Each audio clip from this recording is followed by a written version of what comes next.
Hi friends, and welcome back to Writer's Workshop with Miss Julie. Earlier this week we talked about editing our work to make sure that our sentences start with capital letters, that we're using capitalization for the names of people and places, that I have punctuation including periods, question marks, and commas. And today I want to talk to you about revising. So if you look in your binder, I'm going to find that writing process page again. It is right after my spelling dictionary. Looks like this. Step 1 was to plan my story. Step 2 is to write a draft. Step 3 is revise, and step 4 is edit. I skipped over revising before, but now I'm ready to go back and revise my story. Revise means add details to make sure that your reader can make a picture or a movie in their mind when they read your story. So I might need to go back and start by rereading what I've written so far. I'm going to do that now. You pause and do the same. Okay, I've reread my story, and I've noticed that even in my picture, I've got some things that I didn't include in my story. So I want to go back and make sure that I write about those things. Specifically, I want to make sure that I say what people said or what people did or what I saw to make my story easier for my reader to understand, but also to help them visualize or make a movie in their mind. So at first, I talked about driving in the car and stopping to pick up my friend. Well, maybe I want to say what she said to me. I stopped along the way to pick up my friend, Mrs. Medwick. Hi, Julie. Thanks for driving.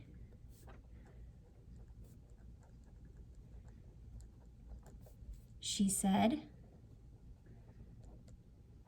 Notice that this is where I want to put my sentence, so I'm going to put a little caret here. My sentence is now going to say, I stopped along the way to pick up my friend Mrs. Medwick, period. Hi, Julie, thanks for driving, she said. Oh, and I need to put those quotation marks. They're just two little kind of commas in the sky around the words that somebody actually says. Now I'm going back to where the other period ended to continue my next sentence. When we got to Curry Beach, it was hard to find parking. Finally, we found a spot. I think they are waiting for us, I said. Oh, I gotta remember to go back and add those quotation marks. I didn't say I said. I said, I think they are waiting for us. So I put one quotation mark in the front of where I start talking and one at the end when I stop talking, not after I said. Now, my friends were waiting for me to get there. Well, here they are talking over here. I'm going to say, oh, I need to add a sentence here. I'm going to do a little caret and say, I'm going to put a sentence on this line, but I want it to go in this spot here. So I'm going to put this caret here and say, you're here. Miss K shouted. Glad you made it, said, oops, I'm gonna run out of room. I'm gonna turn sideways. Miss LaFleur.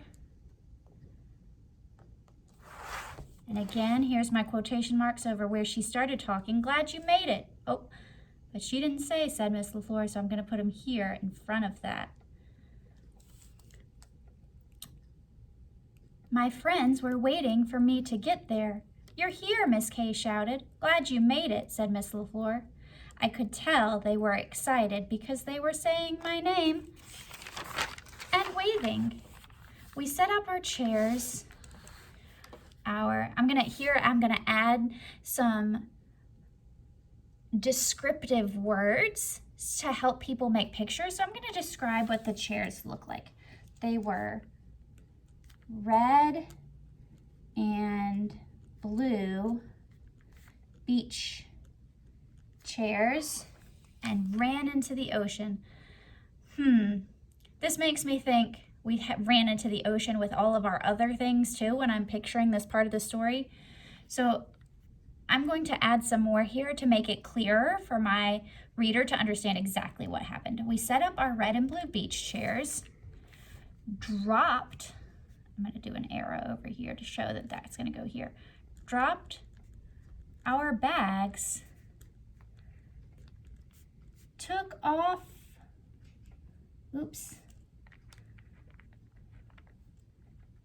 took off our shoes, and ran into the ocean. That makes a lot more sense now. We set up our red and blue beach chairs, dropped our bags, took off our shoes, and ran into the ocean.